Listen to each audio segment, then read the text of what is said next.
tel qu'il se doit. Merci beaucoup, Laura Fauduc de LVMH Research. Bienvenue, Laura. Nathalie Rizacher de Global RH de Natexis. Bienvenue, Nathalie. Anna Notariana qui est donc chez Sodexo. Et Philippe qui est chez Carrefour. Donc Carrefour Links, précisément. Donc le point commun entre tous, je l'ai cherché un petit moment et puis j'ai trouvé que vous étiez tous partenaires d'IJO, partenaires de Paris 2024. On en parlera à la fin. Et en tout cas, je vous félicite parce que c'est une belle aventure. Et pour avoir été à la convention samedi du lancement des JO, je peux vous dire que c'est très énergisant et ça mérite qu'on s'y intéresse au niveau international. Donc, qu'est-ce qui se passe dans cette transformation des métiers du futur, des métiers de demain? On a bien sûr l'arrivée de l'intelligence artificielle et beaucoup de choses qui retiennent notre attention. Hop. Une petite... voilà. Un petit souci technique. Donc, je vais vous proposer d'en parler. Et d'abord, pour vous présenter un petit peu nos speakers, je voudrais commencer par toi, Anna. Anna, tu es de l'opérationnel. Tu as 25 ans de carrière chez Sodexo. Tu as dirigé la France pour Sodexo et tu vas nous donner quelques chiffres clés. C'est quand même une entreprise exceptionnelle et une belle réussite à l'international. Et ça représente beaucoup d'emplois, beaucoup de talents et beaucoup de choses essentielles. On l'a vu pendant le Covid, l'alimentation est quelque chose de très important. Et la gestion des ressources humaines. Est-ce que tu peux nous dire ce qu'il en est chez Sodexo? On va prendre un petit peu de hauteur et on va regarder comment se transformer. Alors, donc Sodexo, juste un petit point d'éclairage, puisque c'est connu, c'est une entreprise qui est connue, mais ce qu'on connaît, c'est la restauration, mais on fait aussi du facility management et d'autres services, la conciergerie, l'accueil, pour à peu près 40% du chiffre d'affaires. Donc Sodexo, ce n'est pas que de la restauration. Et c'est une entreprise marseillaise, française, qui est restée avec un capital familial qui lui permet d'inscrire des actions dans la durabilité. 45 pays, 80 millions de consommateurs que nous touchons en direct. Et ce qu'il faut savoir, c'est que nous sommes partout où il y a des hommes qui ont besoin de se nourrir, à l'hôpital, dans les prisons, dans les restaurants d'entreprise, dans les écoles, dans les universités, absolument partout. Donc c'est un point d'observation très intéressant de la société et de ces tendances. Et c'est aussi un point très intéressant d'observation des tendances dans le monde entier.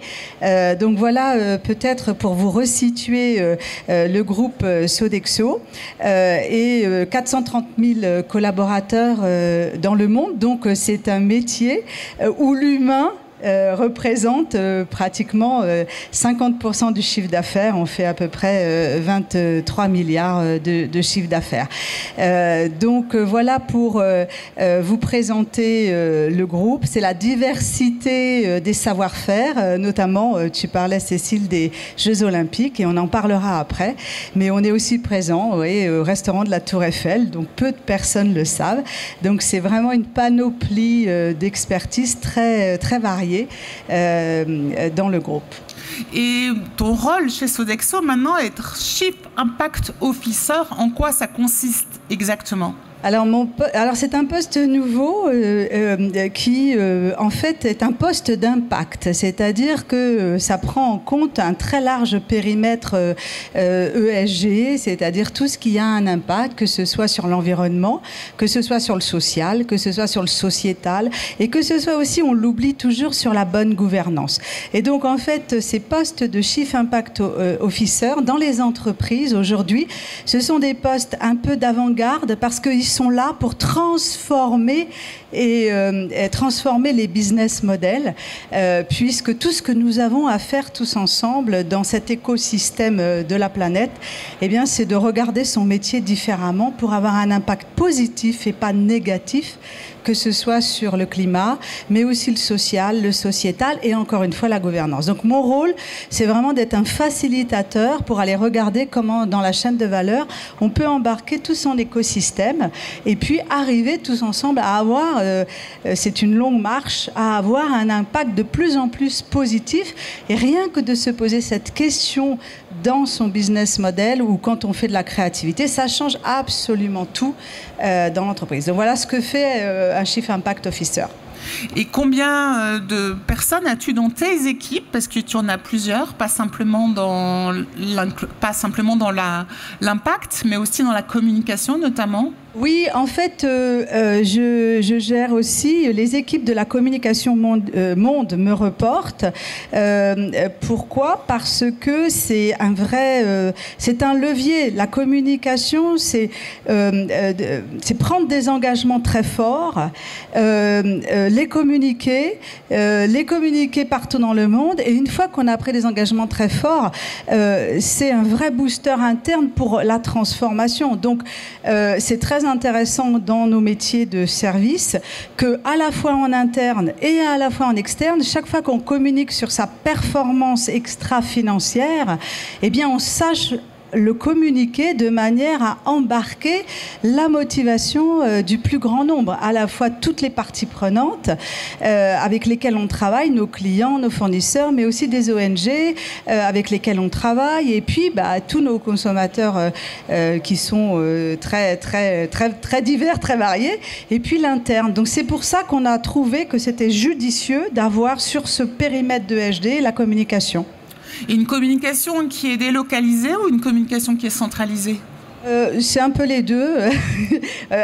Chez Sodexo, on est un peu dans une position qu'on dit glocale, c'est-à-dire qu'on est obligé dans des grands groupes de cette nature de prendre en compte à la fois des visions globales et puis des équipes globales qui donnent des inputs sur les politiques, qui les suivent, qui aident les pays, tous les pays à se mettre en marche. Donc en fait, tous les pays sont équipés de leurs ressources, et puis le rôle que nous avons au niveau global, c'est d'inspirer, et puis c'est d'aider à la transformation, et puis après aussi c'est de veiller à ce qu'on tienne nos engagements. Ça c'est le plus important, parce que quand on tient ces engagements, on crée la confiance externe et interne, et puis dès qu'on a de la confiance, il y a un peu plus de plaisir et un peu plus de réalisation concrète. Merci beaucoup. Nathalie, toi, donc, tu es directrice des ressources humaines, on va le dire en français, et également de la culture. Tu as fait ton premier poste il y a 3 ans en venant travailler en France. C'est la première fois que tu travaillais en France, qui est quand même assez impressionnant. Donc une culture de l'international très forte, avec différents métiers, et notamment tu étais Chief Operation Officer chez Natixis à New York pour toute l'Amérique Nord et Sud. Et tu as également rejoint l'aventure de la transformation digitale en mettant en place à Porto, donc le grand centre. Maintenant, il y a à peu près 2000 personnes. Non, 3000. 3000 personnes. Donc, tu es parti from scratch à Porto il y a à peu près 8 ans. Si je ne me trompe pas, et tu as monté tous les services de IT, en fait, à disposition de toutes les unités du groupe, et tu es maintenant au COMEX, donc avec une vision également internationale. Est-ce que tu peux nous présenter le groupe ? Alors oui, le groupe, alors je vais vous présenter le groupe, Natixis est rattaché au groupe BPCE. Donc BPCE pour Banque Populaire Caisse d'Épargne, qui parle souvent plus que Natixis en soi. Donc, comme vous le voyez sur le slide, là, sur la gauche, en fait, le groupe BPCE, il y a 2 grandes branches. Une première branche qui est tout ce qui est la banque de détail, donc que vous connaissez bien avec les 2 marques Banque Populaire et Caisse d'Épargne, mais on a également la Banque Palatine, Onebank et quelques-unes autres. Et puis, on a ce qu'on appelle les métiers mondiaux, Global Financial Services. Et donc, c'est là qu'on retrouve Natixis, qui a essentiellement 2 grandes activités. Une activité de gestion d'actifs et de fortune, et une autre activité de banque d'investissement ou banque de grande clientèle. Donc essentiellement sur la gestion d'actifs, ce qu'on peut dire, c'est qu'on a vraiment, on a plus de 1000 milliards d'actifs gérés et avec 46% de ces actifs qui sont sur du développement durable.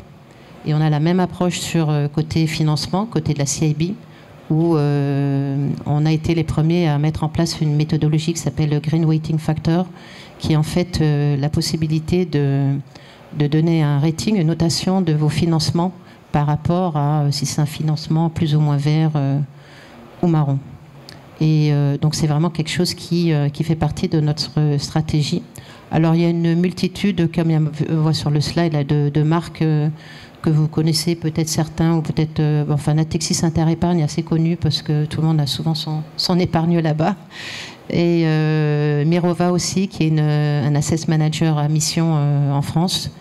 Et Coficiné aussi, qui finance des films. Enfin voilà, ça on en a plus de 80 de marques, hein, donc ça c'est quelques-unes. Oui. Et puis tu vas t'exprimer aussi au nom de toi-même, voilà.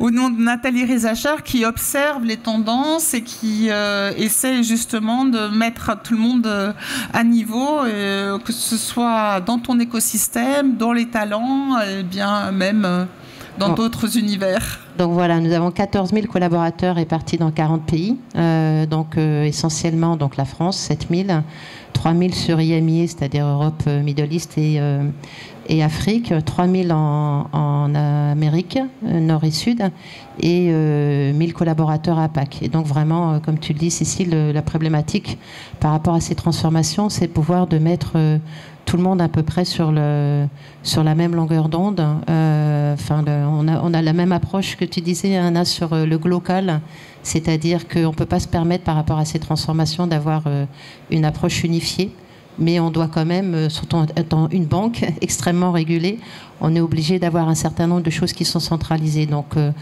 c'est important de pouvoir prendre en compte les cultures des uns et des autres. Face au changement, les cultures, l'approche au changement est très différente en fonction de nos cultures.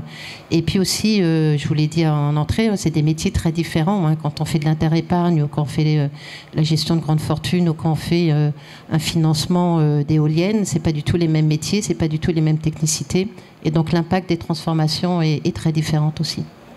Vous voyez des chiffres qui sont quand même pharaoniques, hein. Donc on a quand même des speakers qui sont à la tête de réseaux extrêmement importants et des équipes très volumineuses avec différents niveaux de compétences. Bien sûr, c'est quand même une grande chance que vous avez, moi également, de pouvoir les accueillir aujourd'hui. Notamment, nous allons parler de luxe, après on va parler de services et d'alimentaire et de financement.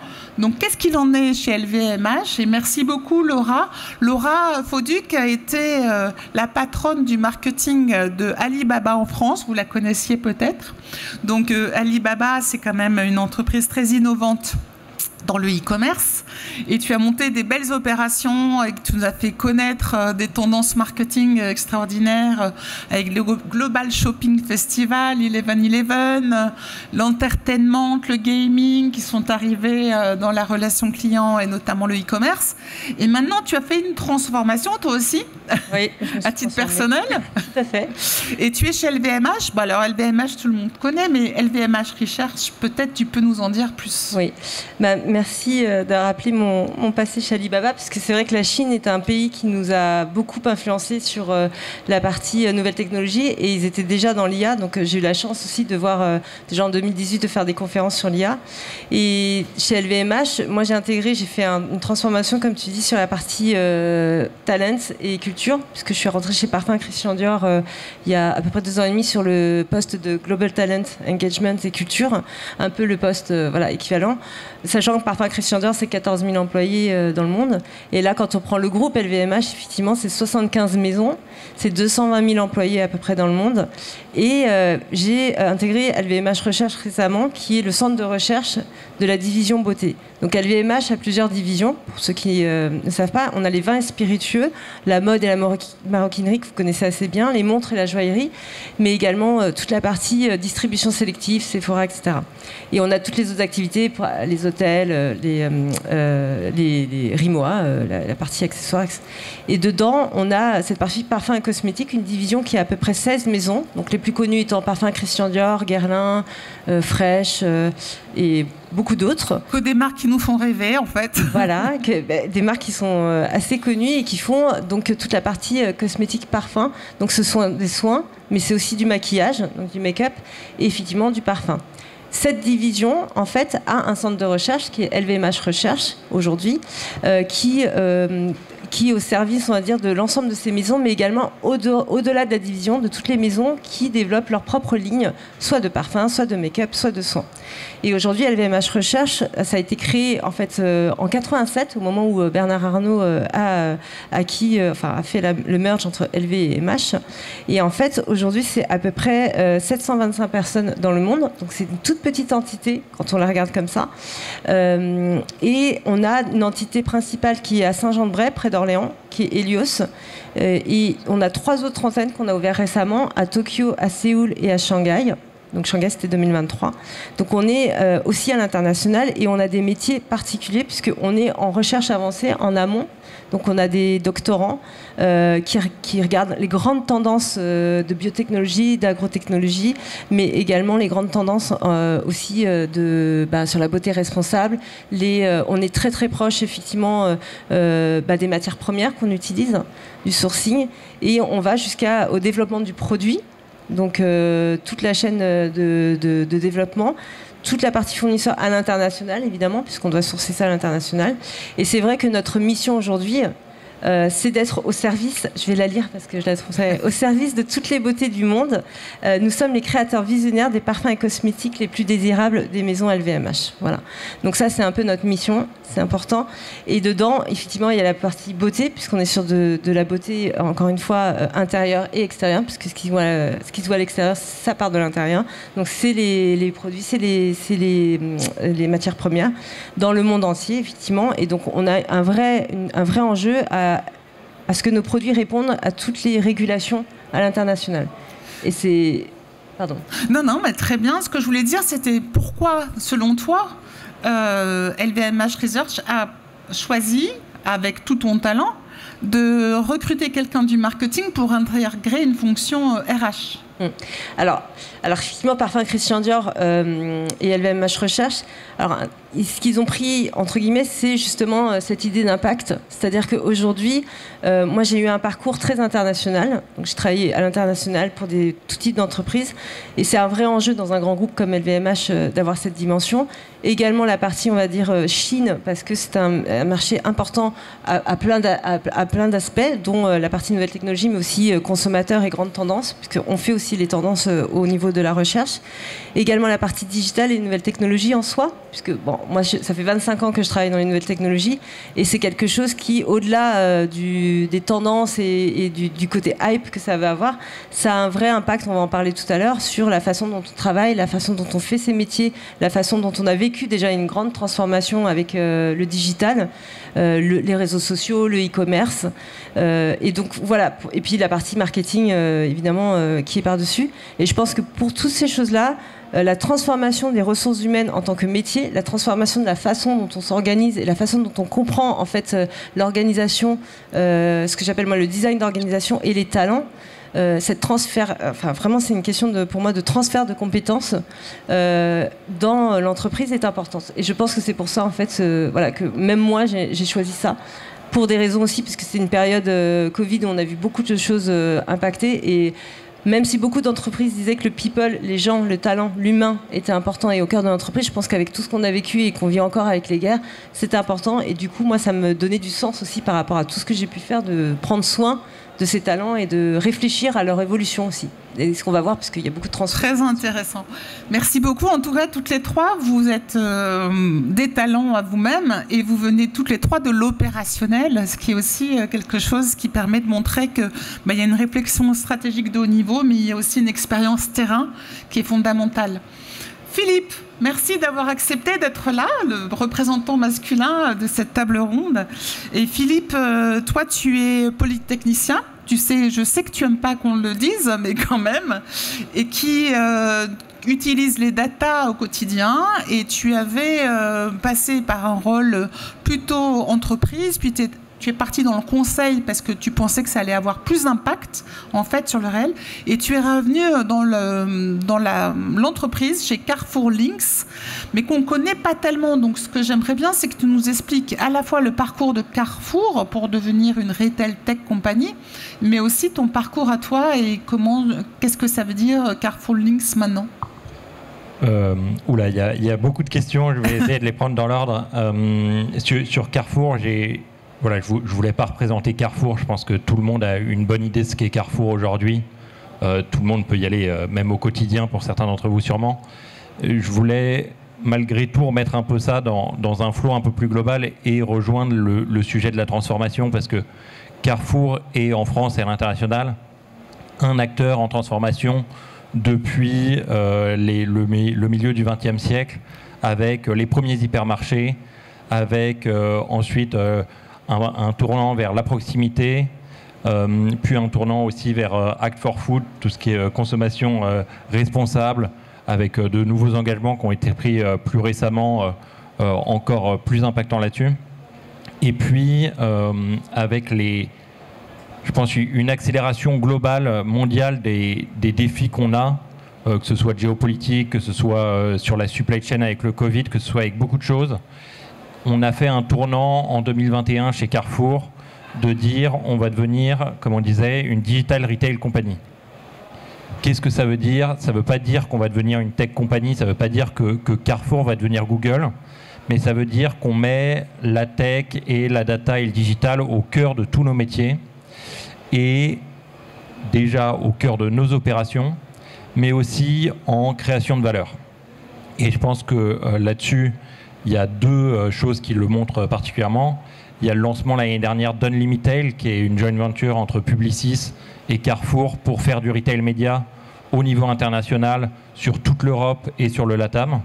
Donc, où on s'est armé vraiment de technologies en partenariat avec Publicis. Et puis, depuis 2021, le lancement de Carrefour Links.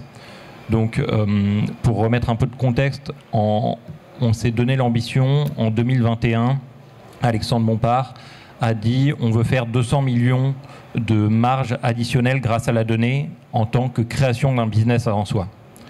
Et du coup, on a créé Carrefour Links, et Carrefour Links a vraiment cet objectif, c'est de mettre la donnée de Carrefour au service de la relation avec les industriels et en création de nouveaux business pour Carrefour.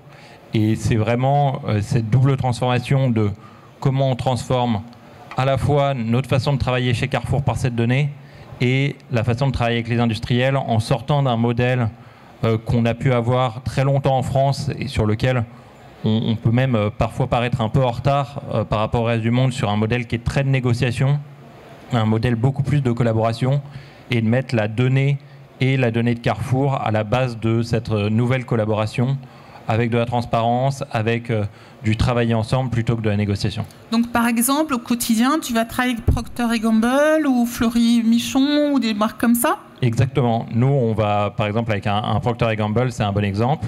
On va travailler avec eux au quotidien, on va mettre en place du partage de données, que ce soit de la vente, que ce soit de la donnée supply chain, pour derrière améliorer de bout en bout la façon de travailler avec eux et aller un peu dans un cercle vertueux où Carrefour travaille mieux avec ses industriels, les industriels qui travaillent mieux avec Carrefour, et un cercle vertueux de bout en bout où chacun apporte son expertise autour d'une vision commune qui est chez nous apportée par la data. Donc c'est un nouveau métier? Selon toi, dans les métiers du futur, ceux qu'on dit qu'ils n'existent pas encore en 2030, quel est ton métier top list? Ce qui est assez drôle, c'est que c'est un nouveau métier dans la façon de le faire. C'est pas complètement un nouveau métier chez Carrefour. Nous, quand on remonte, ça fait quasi 40 ans qu'on envoie de la donnée. Historiquement, il y a eu les envois de données par fax, pour dire un peu comment ça remonte. Mais vraiment, ce qui change la façon dont on travaille aujourd'hui, c'est vraiment de passer de ce modèle où on vendait de la donnée pour vraiment vendre de la donnée à un modèle où on vend de la donnée pour collaborer. Et je pense que dans la question des nouveaux métiers, nous, chez Carrefour, on a créé un métier de data partner, qui est vraiment quelqu'un qui est en dehors du cycle de négociation, mais qui est là pour travailler au quotidien avec les industriels pour, sur cette donnée, tirer le maximum de valeur d'un côté comme de l'autre. Donc, à l'ère de « qu'est-ce qu'on va faire de toi ?» 21 métiers du futur à l'ère des robots et de l'intelligence artificielle. Je vais demander à chacun de nos speakers en 1 minute qu'est-ce qu'ils diraient sur le métier de demain. Nathalie. Alors déjà, moi, je te répondrai que je n'ai pas de boule de cristal. Donc, je ne parle pas de métier de demain, mais je parle déjà de compétences. Et quand je parle de compétences, je parle en particulier de compétences plutôt sous forme de soft skills qui permettront à avoir ces métiers de demain. Alors pourquoi je dis ça, c'est que jusqu'à encore récemment, on a beaucoup focalisé sur les compétences techniques. Et c'est important, hein, je ne dis pas que ce n'est pas important, sauf que ces compétences techniques aujourd'hui, les transformations, elles vont tellement vite qu'on n'a même pas le temps de les ingurgiter ou de se former que déjà on est passé à une autre transformation. Et donc, les transformations qui aujourd'hui affectent les métiers, on en parle beaucoup là, c'est environnemental et technologie. Et sur ces deux secteurs-là, toutes les compétences techniques, elles ont vraiment une durée de vie qui est très courte. Et donc c'est pour ça que ce qui est important aujourd'hui, c'est vraiment de se focaliser sur le soft skill, et le soft skill sur lequel qui va nous permettre donc de pouvoir naviguer dans cet environnement de changement continu. Donc ça va être des soft skills comme la curiosité, la capacité d'adaptation, la flexibilité, la capacité aussi de résoudre des problèmes complexes, la capacité aussi d'avoir une pensée critique. Voilà, pour moi c'est vraiment là qui est... Les Français n'en manquent pas, hein. Ah, les Français sur ce point-là, oui. Autant sur peut-être l'adaptabilité, on a un peu de travail à faire, mais sur la pensée critique, non. Et c'est vraiment ce point-là qui est important. C'est le talent d'aujourd'hui n'a rien à voir avec le talent d'hier et n'a rien à voir avec le talent de demain, d'où l'importance de ces soft skills. Ouais. Laura ? Je voudrais rebondir dessus parce que c'est exactement effectivement ce que je vois au quotidien, mais également depuis 20 ans, enfin 25 ans, quand on a vu tout ça arriver, ou même 30 ans maintenant, c'est vraiment l'adaptabilité. Et aujourd'hui, on se dit que c'est pas le métier en fait de demain, puisqu'on est en train d'inventer, c'est plutôt les talents qui vont l'inventer, qui vont le créer. Et comme nous, en tant qu'entreprise, on va pouvoir les accompagner et on va pouvoir faire évoluer les gens sur ce côté de transfert de compétences, sur le fait que ce qu'on fait aujourd'hui, ça va servir demain. Et l'adaptabilité est un critère très important. On voit aujourd'hui, quand on met en place dans les RH des plateformes d'IA pour nous aider, c'est essentiellement aussi pour pouvoir identifier des parcours qui ne sont pas des parcours comme on a pu faire assez verticaux, mais plutôt de manière assez horizontale, et se dire voilà comment on peut utiliser les compétences des uns et des autres pour créer le métier de demain. Et la gestion de projet, par exemple, qui est un mot que tout le monde connaît, ou un peu voilà, c'est vraiment ça, c'est de travailler de manière transversale, avoir des postes qui permettent d'avoir une vue transversale pour voir l'impact, parce qu'on ne fait qu'une partie de l'ensemble de la chaîne de valeur. Particulièrement dans les grands groupes d'ailleurs, je trouve, mais c'est vraiment le sujet d'avoir cette vue, cette prise de recul. Quel est mon rôle aujourd'hui et qu'est-ce que je peux faire demain de mes compétences dans un rôle pour l'entreprise ou pour la société de manière globale. Et on est l'exemple même, on a toutes les trois des carrières qui n'ont rien à voir avec les métiers qu'on fait aujourd'hui. Donc je pense qu'on est le bon exemple dans 3 groupes très différents, en plus dans 3 industries très différentes.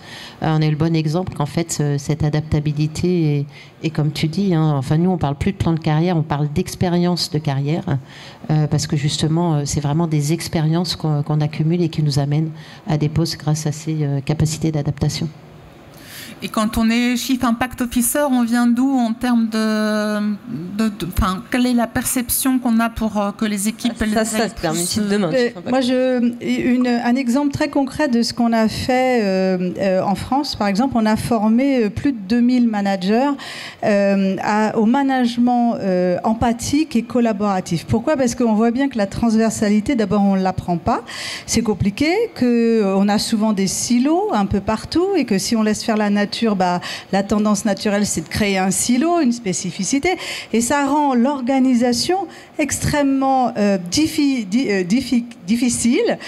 et aussi ça génère des frustrations. Donc il y a une donnée absolument clé dans la transversalité, c'est d'apprendre, parce que ça s'apprend à l'ensemble des managers, comment finalement utiliser leur cerveau social de manière à ce qu'ils puissent se poser des questions de les interactions avec les autres, plutôt que de toujours foncer avec quelques certitudes, parce que le cerveau est un mauvais conseiller de temps en temps ou avec trop d'émotionnel. Ça nous amène à s'exercer pour faire de l'empathie. Et cette empathie, elle est indispensable pour comprendre qui sont les autres, quels sont leurs besoins, quels sont leurs états, pour interagir autrement. Et comme tout ce qu'on a à faire est transversal, et comme tout ce qu'on a à faire nécessite d'aller trouver des solutions nouvelles, comment trouver des solutions nouvelles si chacun arrive avec ses propres certitudes?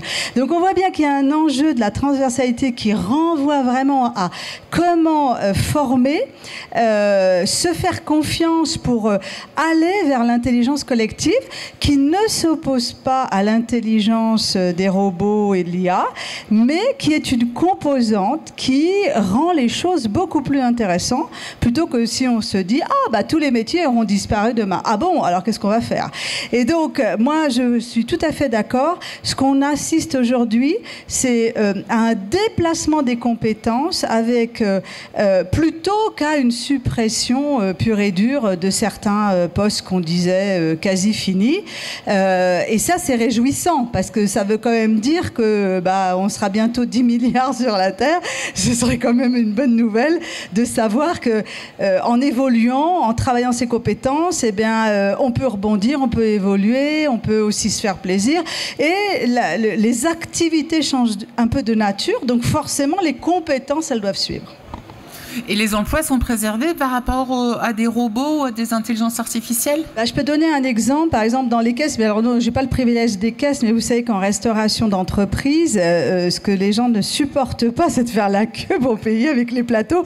Ils ont bien raison, puisque ça refroidit et c'est moins bon. Donc, qu'est-ce qu'on fait? De temps en temps, quand la configuration fait qu'il y a de l'encombrement, on a recours à des bornes qui permettent, avec une photo du plateau, d'aider à la fluidité du service, parce que nous, notre obsession, c'est la fluidité du service.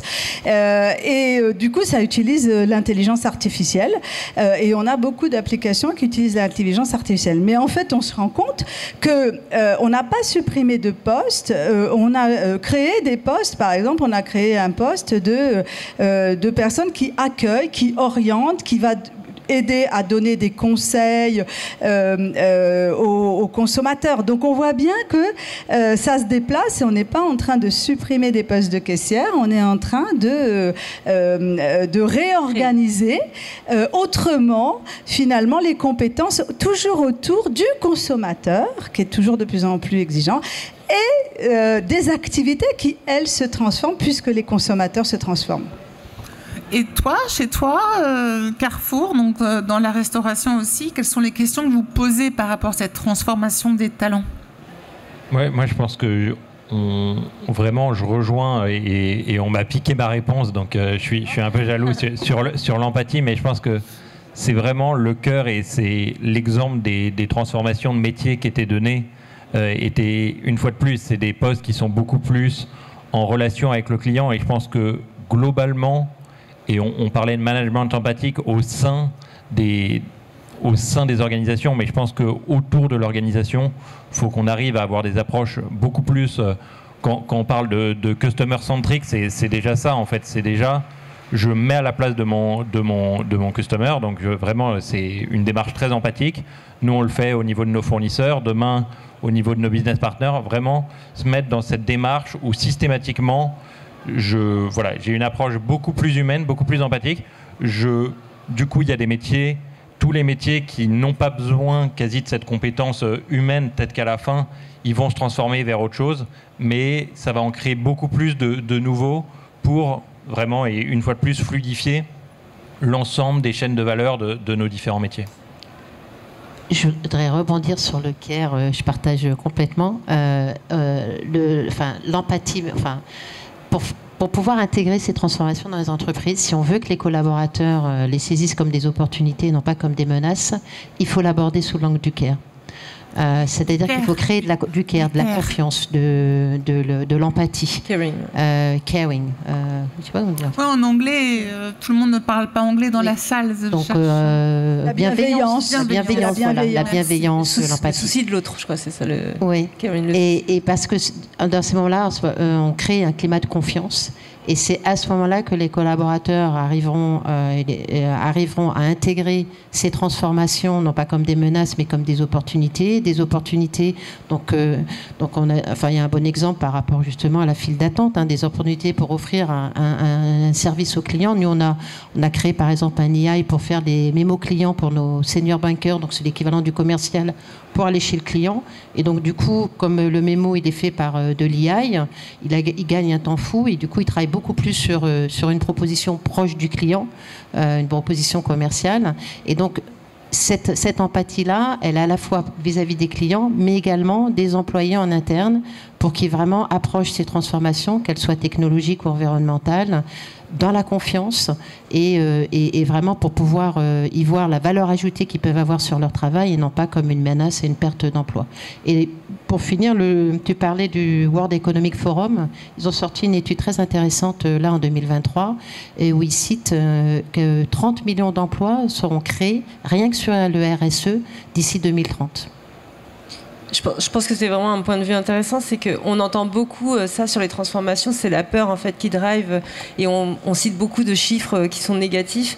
Là, je trouve que c'est bien d'en citer un positif et de se dire que c'est une des barrières à toutes les transformations culturelles qu'on peut voir, c'est la peur qui régit ça. Alors qu'il faudrait vraiment voir ça comme une opportunité et de se dire, voilà, on a tous entendu le digital tuera la télé, la presse, enfin des choses comme ça. Aujourd'hui, c'est pas le cas, on a suffisamment de recul, je pense, pour se le dire. C'est un peu pareil pour l'IA pour moi. C'est quand je l'ai vu en Chine de manière de l'IA plus prédictif, mais même de l'IA génératif. Et aujourd'hui, quand on en parle ici, c'est encore la peur qui drive, alors qu'on voit les opportunités que ça peut offrir et qu'on parle beaucoup aujourd'hui. Alors c'est un peu galvaudé, mais moi j'aime bien les termes marketing. C'est l'employé augmenté. Donc on a donné des exemples comme ça qui sont vraiment les premiers, c'est de se dire voilà comment on peut les aider avec ces technologies à mieux faire leur métier dans le sens leur valeur ajoutée en tant qu'humain, plutôt que de faire des tâches un peu plus redondantes ou qui peuvent être effectivement remplacées par des machines entre guillemets. Et c'est vrai que ça, on le voit dans les métiers où ils sont très face client aujourd'hui, mais on le voit aussi dans toutes les supply chains, on le voit chez Carrefour, mais on le voit aussi dans tous les métiers d'e-commerce, de logistique, où effectivement on voit beaucoup de tâches qui peuvent maintenant être générées par de la nouvelle technologie, de l'IA, de la data retraitée. Même les projections sont beaucoup plus fiables, ce qui permet de transformer le métier, de transformer et d'être plus performant. C'est une recherche d'efficience également dans l'application de ces technologies, et c'est ça qui est important aussi pour l'employé comme pour les entreprises et pour notre société de manière globale. Voilà. Et la compétition, elle est internationale au niveau des ressources humaines, d'attirer des talents, notamment de la tech, des jeunes, des moins jeunes, qui veulent faire, en tout cas, changer les choses. Parce que quand on est RH, moi, de temps en temps, je me dis, mais comment font-ils? Donc, Nathalie, par exemple, comment fais-tu pour attirer des nouveaux talents de la tech? Alors, comment on fait? Alors déjà, qu'on soit bien clair, il n'y a pas que le salaire qui attire les talents. C'est pas parce qu'on est une banque qu'on attire forcément les talents par ça, même si c'est important, en particulier depuis l'inflation. C'est vrai qu'on s'aperçoit que les candidats, c'est quand même un élément important. Mais donc très sérieusement, déjà la marque employeur, ça c'est important. La marque employeur, l'image que l'on offre à l'extérieur, le message qu'on fait passer aussi, ça c'est important. Et c'est vrai que quand on est une banque aujourd'hui, ça fait pas forcément rêver. LVMH fait bien plus rêver, donc c'est bien plus difficile pour nous. Donc ce qu'on fait déjà, c'est que aussi on travaille beaucoup en amont sur les recrutements, c'est-à-dire que aujourd'hui on est vraiment sur une approche beaucoup plus d'anticipation, c'est-à-dire qu'on ne recrute pas quand quelqu'un part ou quand on a un besoin bien particulier, mais on travaille vraiment sur les métiers de demain justement à travers ce qu'on appelle stratégie workforce planning, qui nous permet de planifier. Alors on va pas très loin parce que c'est déjà compliqué, mais planifier sur les 2-3 prochaines années les métiers dont on aura besoin et les métiers dont on n'aura plus besoin. Donc ceux qu'on n'en aura plus besoin, on met des formations accélérées pour pouvoir proposer aux collaborateurs de se upskiller, de se former à ces nouveaux métiers. Et puis surtout, du coup, on approche le marché vraiment de façon proactive en cherchant, comme je disais tout à l'heure, des talents par rapport aux soft skills essentiellement, et que pour avoir un vivier en place. Il y a autre chose aussi qui est, je trouve, un élément intéressant par rapport à cette guerre des talents aujourd'hui et cette problématique de pouvoir attirer et garder nos talents, c'est qu'elle nous permet aussi d'être beaucoup plus créatifs dans notre approche et de penser différemment. Et je vais te donner un exemple très simple, c'est que nous, par exemple, on a mis en place avec l'AGFI, qui est une agence gouvernementale qui travaille sur l'emploi des personnes en situation de handicap. Et donc, on a travaillé avec une école qui s'appelle Simplon sur un programme de 8 mois, pour un programme certifiant pour des développeurs informatiques. Et donc à travers l'AGFI donc recrute des personnes en situation de handicap, les forme. Nous, on les intègre donc sur 9 mois en mise à disposition, et après avec un contrat d'embauche au bout de 9 mois.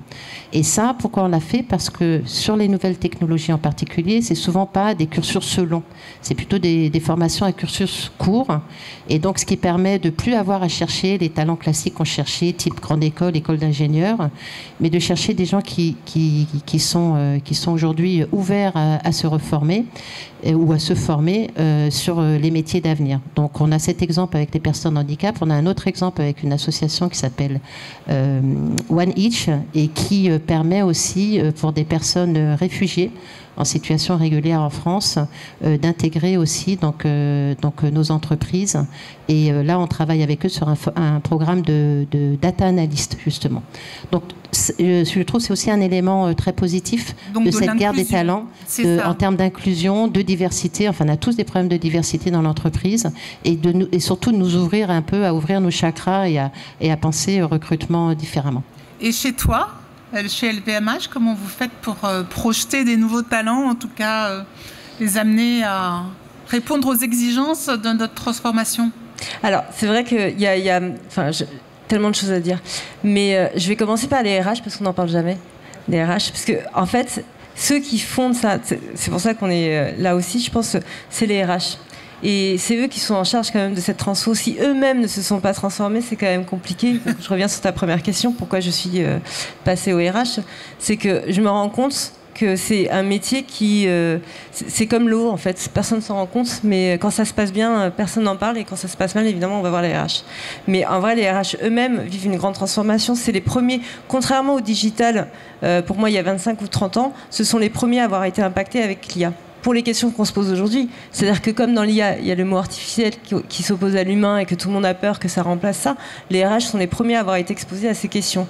Et donc, c'est là où c'est intéressant pour moi de se dire, la première transfo aujourd'hui dans l'entreprise, pour que ça se passe bien pour tout le monde, c'est que les RH eux-mêmes arrivent à transformer, à anticiper, à grandir et à appréhender de manière positive ces futurs métiers. Oui. Et donc, c'est toi qui as prompté cette image. Et oui, j'ai fait... Oui. L'exemple même de l'intégration de l'IA dans les RH.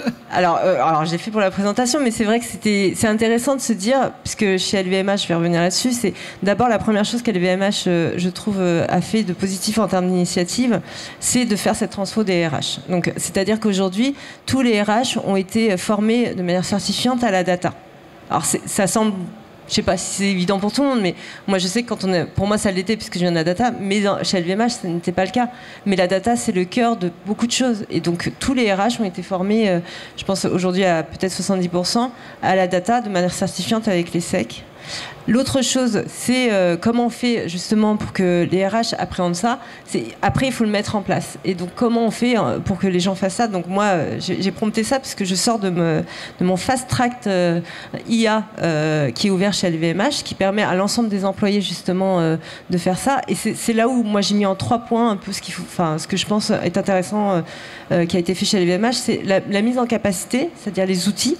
Tout ce qui est outils, donc on a notre propre, évidemment on est dans un IA fermé, donc on a fait des partenariats avec Google pour avancer sur ces sujets par rapport aux consommateurs, mais aussi en interne on a créé notre propre plateforme d'IA LVMH pour qu'on puisse prompter sans avoir à avoir peur des soucis de données, de sécurité, etc. qui sont importants. Il y a la partie transformée culturellement et de manière managériale. Donc là, on parle d'adoption. on parle de formation, on parle d'accompagnement. Qu'est-ce qu'on met en place? Donc ces certificats, ces fast tracks, ces formations, mais également cette façon de réfléchir au RH qui sont, on va pas créer les métiers de demain, mais on va faire en sorte que nos talents d'aujourd'hui puissent s'adapter aux métiers de demain, quel qu'il soit, parce qu'effectivement personne n'a de boule de cristal. Et le troisième point, assez brièvement, c'est comment on arrive à instaurer aussi une culture de l'innovation, de la création, parce que c'est quand même un mot-clé qu'on a quand même dit, de manière positive, et oser innover. Et pour ça, c'est ce qu'on appelle aujourd'hui effectivement l'apprentissage, l'entreprise de l'amélioration continue, le test and learn dont on a beaucoup parlé. Mais ça ne peut se faire que dans une culture particulière où les gens sont amenés à travailler de manière transversale, à être dans... Alors c'est un peu antinomique de la culture luxe, mais pas seulement dans l'excellence du produit fini, mais dans l'excellence de la démarche. C'est-à-dire qu'il ne faut pas rester figé sur la finalité du produit, mais avancer. Donc ces trois grands axes permettent aussi de se développer en termes d'initiative. Et pourquoi? Pour des gains d'efficience, on en a parlé. Donc par rapport à la partie, par exemple, consommateur final, marketing, sur toute la partie aussi création des contenus, mais aussi la productivité et l'humain. C'est-à-dire comment on fait en sorte que les gens y voient un intérêt dans ces innovations et voient dans leur métier un avenir. Donc c'est plus que générationnel pour moi, puisque beaucoup de gens y opposent des générations. Moi, je pense que c'est plus que générationnel. C'est vraiment...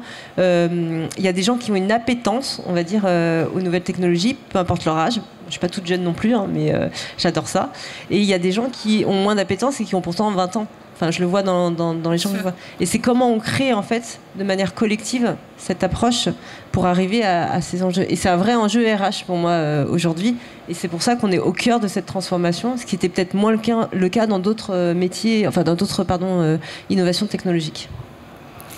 Et chez Carrefour, alors comment vous faites? Parce que vous avez développé une méthode qui était inspirée de Walmart. Exactement, et moi je vais rebondir aussi sur ce qui a été dit. On disait pour les RH sont au cœur de la transformation et c'est les premiers à se transformer.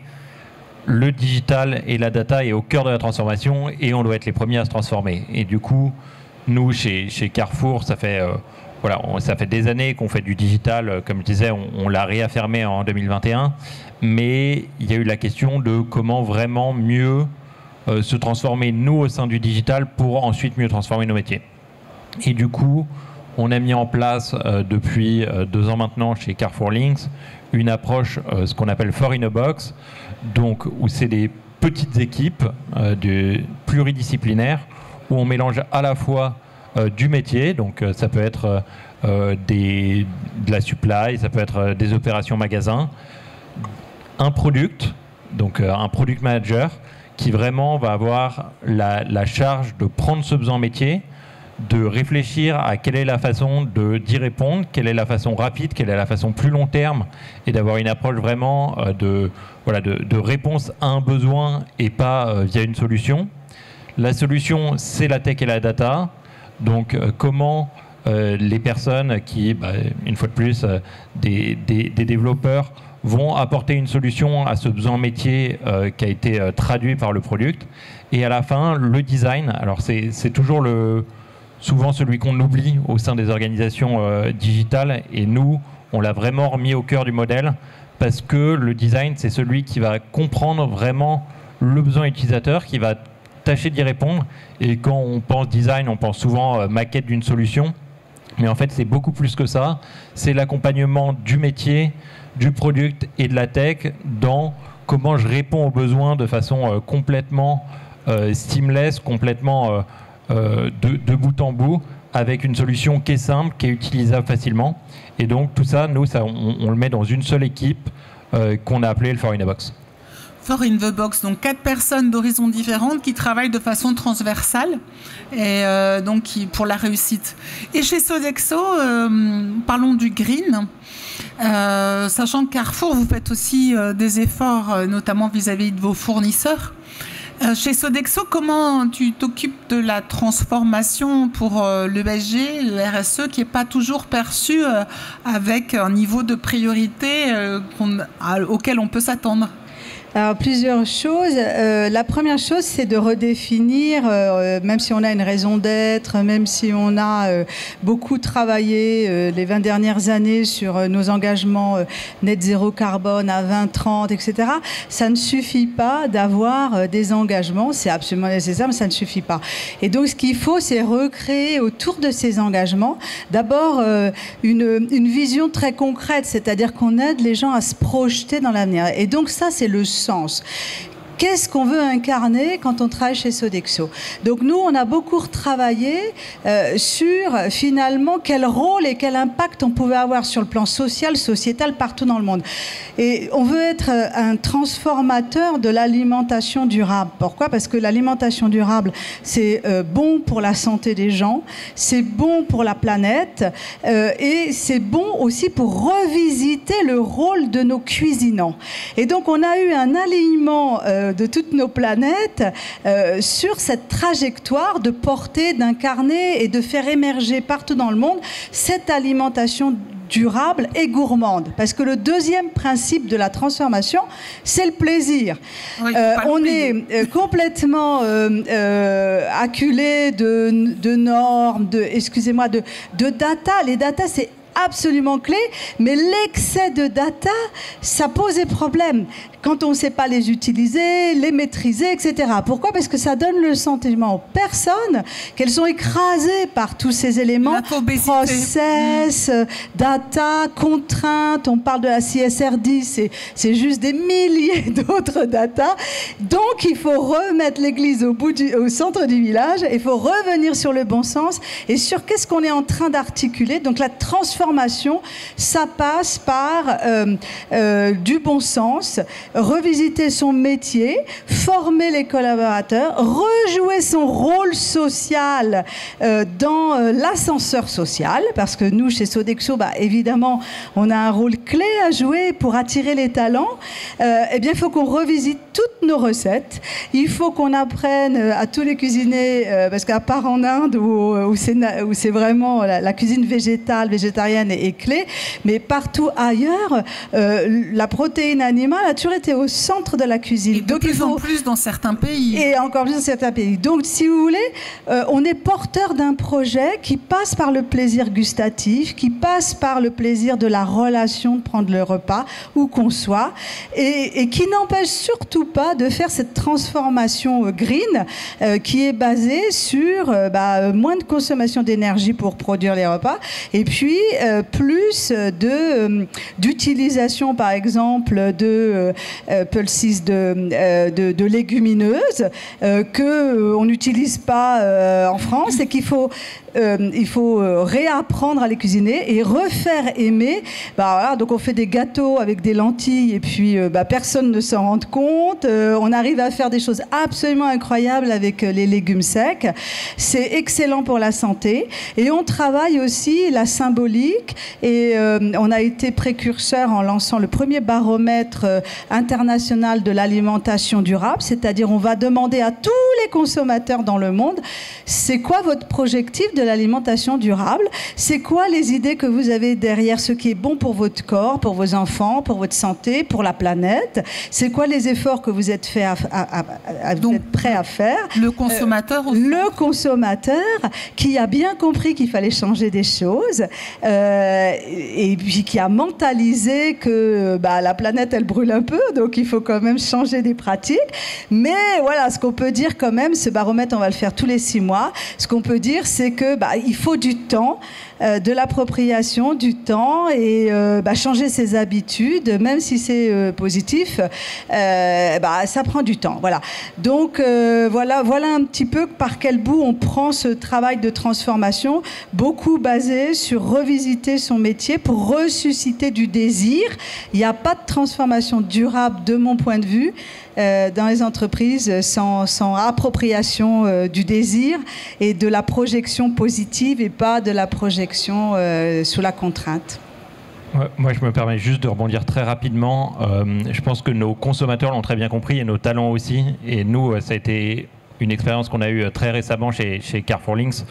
Au début de l'année, quand on a fixé nos objectifs d'année, c'est venu de nos talents les objectifs qu'on s'est fixés, nous, de réduction de l'empreinte carbone sur le cloud, parce qu'on le dit de plus en plus, mais c'est vraiment très important de se dire que voilà, la technologie, ça a aussi des impacts sur la planète. Et nous, c'est venu de nos talents, cette transformation. Et honnêtement, en quelques mois, on a fait des progrès. On a quasi diminué de 40% nos émissions cloud, nos émissions par le cloud, grâce à cette transformation. Et du coup, je pense que tout ça se rejoint beaucoup dans comment est-ce qu'on crée des dynamiques positives dans nos transformations. C'est ça, donc même sur la gestion des données des data centers, vous avez réussi à réduire l'impact que ça a sur la planète, et ça c'est un point très important parce qu'on a tendance à ne pas se rendre compte du poids que ça a. Et je voulais juste rebondir par rapport à ce que vous avez dit dans la transformation, c'est-à-dire que l'exemple de Singapour, où ils ont décidé de mettre un énorme budget, mais tu le disais aussi Laura, en Chine, sur la transformation des populations, des professionnels, et même au-dessus de 40 ans. Après 40-45 ans, on n'est pas fini. On a aussi la capacité d'apprendre. Et ils font des équipes qui permettent de mixer à la fois des plus jeunes. Sympa. Oui, non, mais il faut le répéter. Et même après 60 ans, je dirais. Et donc, ça permet aussi de monter en compétences et d'avoir des gens qui sont complètement opérationnels par rapport aux nouveaux enjeux. On n'a juste pas parlé d'une chose, mais que vous avez en commun. Vous êtes tous les quatre représentants de marques qui sont partenaires des JO, des Paris 2024. Et est-ce que ça a un effet booster chez vous de toute l'énergie? Est-ce que vous pouvez nous en dire un mot? Anna? Oui, ça a un effet booster évidemment, parce que donc on a beaucoup de salariés qui disent moi je veux participer, donc je suis candidat, etc. Et on a 6500 personnes donc qui vont participer au jeu. C'est le plus grand restaurant du monde, donc on sert H24 pendant 2 mois, plus de 25 000 repas par jour aux athlètes. C'est un défi comme pour beaucoup de partenaires, c'est un défi organisationnel, c'est un défi à tous les niveaux de recrutement, d'organisation à ce moment-là, de sécurité, etc., etc. Mais au-delà, moi, ce que je retiens quand même, qui est pour moi quelque chose de formidable, c'est que c'est un défi pour tous les partenaires et puis pour la ville de Paris, pour la France, de relever pour la première fois. Nous avons des engagements extrêmement importants dans le développement durable, que ce soit des engagements sociaux, des engagements sociétaux, ou évidemment, bien entendu, énormément d'engagements pour produire des jeux qui ont divisé par 2, par 3 l'impact carbone. Et croyez-moi, pour nous tous, c'est vraiment un super challenge, mais c'est un challenge qu'on relève avec énormément de fierté, parce qu'en plus du travail des Jeux Olympiques habituels, il y a cet objectif, ce défi que la France démontre que c'est possible dans l'événementiel, un événementiel aussi particulier, de remporter cette première victoire et faire reculer nos émissions de gaz à effet de serre. Et voilà, ça c'est super, super enthousiasmant aussi par les équipes. Je rajouterais, en tout cas ce qui concerne chez nous les jeux, c'est vraiment un levier et un accélérateur du collectif. Et c'est super important. Enfin, on parle beaucoup d'IA, on parle beaucoup de robots, et en fait, j'ai l'impression que plus on en parle, plus en fait les gens ont besoin de se retrouver. On l'a vu avec le Covid, on avait tous envie de se retrouver, et même si aujourd'hui télétravail, etc., tout ça, ça fait partie de, j'allais dire, enfin c'est ancré, on fera jamais marche arrière, mais le besoin de se retrouver en présentiel, le besoin de créer du collectif, le besoin d'être ensemble, créer de l'engagement.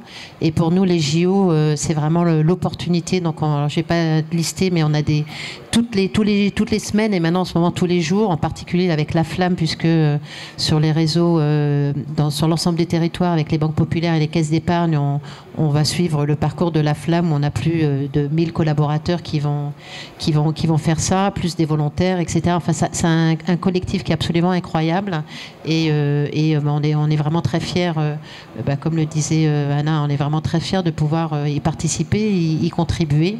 Et puis, on attend ça avec impatience, malgré les difficultés, comme tu disais, organisationnelles. Laura, tu veux rajouter quelque chose? Non, sinon, tu n'es pas obligé. Philippe? Moi, je veux bien rajouter un dernier point. On a parlé tout à l'heure d'ambition locale des transformations, et je pense que les JO, c'est vraiment chez Carrefour un des meilleurs exemples. C'est-à-dire, on décide au niveau global de se donner un enjeu qui est très fédérateur pour tout le monde. Et nous, on le voit, on est présent au Brésil. Honnêtement, le Brésil, les Brésiliens sont pour partie plus acteurs que certains Français dans la prise en compte de ça au niveau local. Et donc, un enjeu global, un outil de transformation globale et au local, des tournois dans les hypermarchés,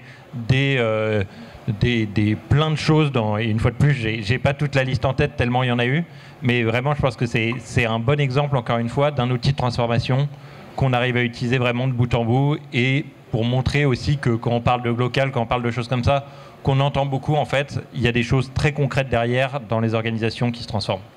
Et on peut rajouter que les JO, ça existe depuis tellement longtemps, ça nous vient des Grecs, que ça fait beaucoup d'émotions, beaucoup de communautés, que c'est international et qu'on a tous envie de vivre cette fête.